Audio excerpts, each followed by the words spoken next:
Well, hello guys, welcome back to the channel. Thank you all so much for tuning in. This is once again a nightly winter weather forecast for you guys.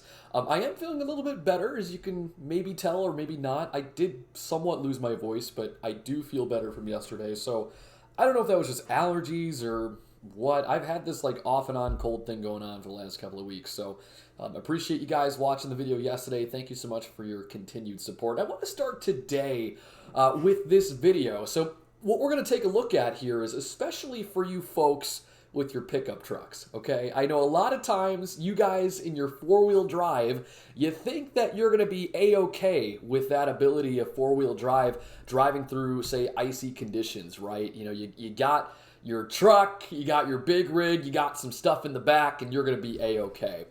This video goes out to you guys because if we know anything about winter weather, no one is immune to it. So take a look here. This poor guy is in a yellow pickup truck. He is going downhill. He's trying to accelerate up the hill, but he keeps going all the way back down. And throughout the video, I mean, he's trying to get back up that damn hill, but he can't because the ground is too frozen. And I play this video because look at him, right? He's got four-wheel drive, he's in a pickup truck, but he's still struggling in those icy conditions. So, like I said, I wanted to play this video to start out this evening because I really think that no matter what vehicle you're in, hell, look it, there's a bus, right? Even they have trouble, you know, getting through unplowed roads or untreated or treated roads. And he hits a railroad crossing, for goodness sake. So be careful, right? And here's another example of a pickup truck. I didn't even think this was on the video, but this poor guy is going to go downhill right now. And there he goes, right? He's going down slope. Momentum is pushing him that way. So he is not going to recover from that spin, and he's just going to keep sliding. So anyway, just thought I'd put out some humor tonight at other people's misery, but let this be a lesson to every single one of you. Doesn't matter what vehicle you're driving, motorcycle, pickup truck, SUV, anytime you have untreated or treated roadways, there are going to be slick spots for you no matter what. You want to make sure that you're taking your precautions and, keeping a car's length distance away from the person in front of you in cases where you have to travel. So let's actually get into that right now. We'll take a look here at the latest. This would be the... What was I going to pull up here? Oh, yes, the GO satellite. Just reminded myself. So as we take a look here, we actually have two jet streams. First one's being the Pacific jet that's cutting through the south and the Gulf Coast. That's also really brought a lot of precipitation to this region of the country. Louisiana, Alabama, and Mississippi seeing some rainfall over the last couple of days. Meanwhile, the lake effect snow machine continues for the eastern Great Lakes, the upper Great Lakes, as well as some snow showers for portions of northern Illinois tonight, seeing some light snow showers right outside my window. Meanwhile, for the rest of the country, remaining overall rather dry for the central United States, with the exception being the central Rockies, where we are seeing some snow showers and some snow accumulations at some of the higher elevations just to the east of Jackson Hole in Wyoming, and then all the way back into Colorado, New Mexico, and even towards places like Nevada and Arizona. We also do have some stratiform precipitation up towards the Pacific Northwest, seeing some rainfall, even some snowfall in some of the higher elevations of the Cascades, and that rainfall also making its way into portions of Alberta and British Columbia. We're going to see this trend sort of change a bit. Now, we are still in a progressive jet pattern, but we are going to see sort of a transition rather than this sort of split flow of a polar jet and then your subtropical jet coupling.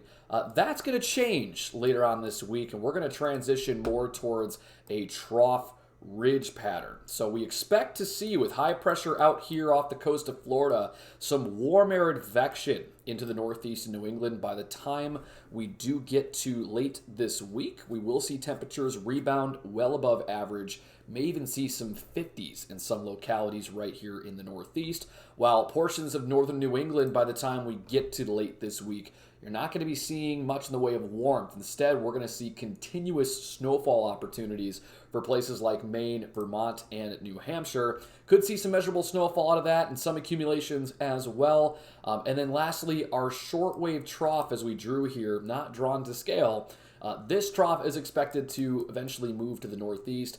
Could be seeing some severe weather chances for the Gulf Coast states yet again, and also rainfall chances. This is an area that has been dealing with extreme to exceptional drought.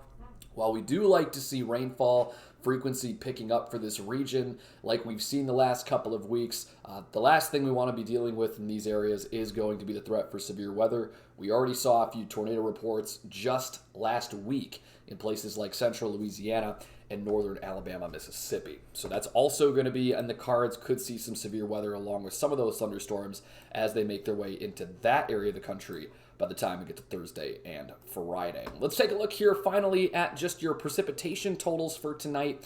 This is a relatively quick forecast for you guys, trying out a little bit of a new format. Let me know how you like it in the comments below.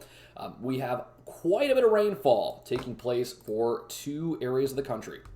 One being the Gulf Coast states, which we expect because we are going to see that Pacific jet continue to crank, that west to east Pacific flow progressively moving through this region over the next several days, providing ample opportunity for rainfall chances.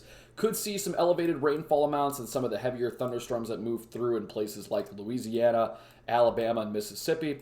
Of course, we'll have to keep tabs on that here over the next couple of days for those severe weather chances. Meanwhile, a lot of the precipitation up here towards the northeast is going to be in the form of snowfall. I should say New England, not the northeast, but the exception would be the northeast. Expecting to see more rainfall out of that. More so snowfall in places like northern Maine, Vermont, New Hampshire at some of those higher elevations.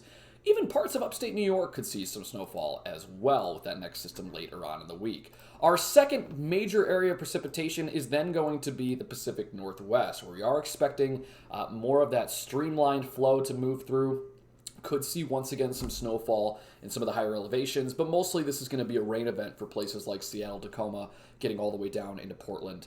This is an area too, believe it or not, that does still somewhat need the rain, right? We were dealing with a couple of burn scars in association with drought out towards the Portland vicinity. We are starting to see improvements in that here over the last several weeks with more rainfall chances, and this will really help to eradicate the drought in some of these isolated spots of, say, Oregon as well as Northern California. Over the next couple weeks, there could be some drier periods for places like Southern California and the Central Valley. We'll have to keep tabs on that. Could leave a lot of this rainfall really in the confines of this week, but as we go into December, it could be a dry one. Like I said, we'll have to keep very close eye on that. So again, two major areas, going to be the Gulf and going to be the Pacific Northwest, both for different reasons. Like I said, the Gulf Coast really has that Pacific jet moving through, providing ample precipitation opportunities, whereas the Pacific Northwest, a little bit of a different situation as you do have some more troughing activity out in that vicinity, helping to sort of advect a lot of upper-level divergence and thus precipitation chances in that respect. And then if we're looking here finally at the Euro weeklies, or just sort of the temperature weeklies here, just to give you an idea of what ensembles are showing. And the Euro is in lockstep even with the GEFS and to some degree the Canadian ensemble.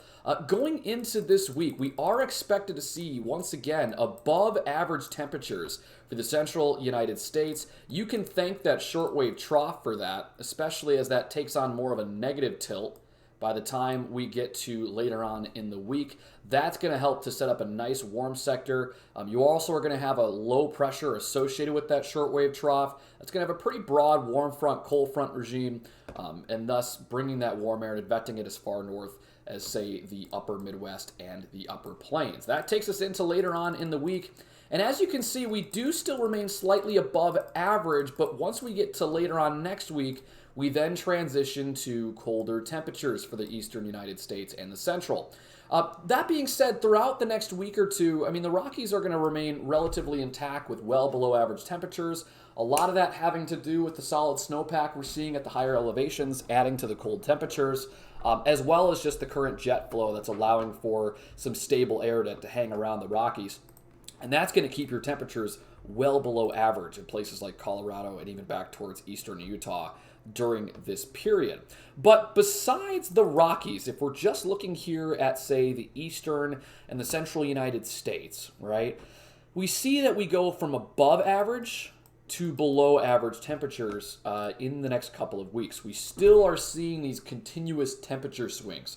And we certainly expect to see that here, especially through the month of December. I think the only time that we really start to pick up things is when we start to get into January. And you see this right here. This is January 1st through the 8th. We go from sort of above average, but then eventually we're transitioning to below average according to the Euro. This would mean opportunity, I think, for some of that wintry setup to sort of sag farther south, right? A lot of the winter activity we've seen up to this point has been in the Rockies, of course, but then also the northern portions of New England, as well as the eastern and central Great Lakes and lower Great Lakes. When we see these colder and below average temperatures start to set in, like what the Euro is forecasting as of tonight, that is a good sign if we're looking for, a snow system to move a little bit further south into these areas from, say, the coastal Carolinas up through, say, New Jersey, Long Island, and then back towards Massachusetts, Hartford. In that case, that's more of a favorable setup. Now, keep in mind, we're just looking at temperature anomalies. It doesn't show us the full picture. But if we're just assessing it on the temperature, that certainly would be a good sign. Because if we start to trend more towards colder air, considering the fact that we have our Pacific flow right now, you got cold air advecting farther south, you have your Pacific jet that cuts across this way, that's when we could start to see possibly some more snowfall activity for some of the more highly populated areas in the Northeast, which we really have yet to see as of today. So that concludes today's forecast. Let me know if you like this format down in the comments below. This is sort of a more of a faster format, not as long in length. But if you did enjoy, be sure to like, subscribe, share this with family and friends, and we will see you back here tomorrow on our next weather video. Take care.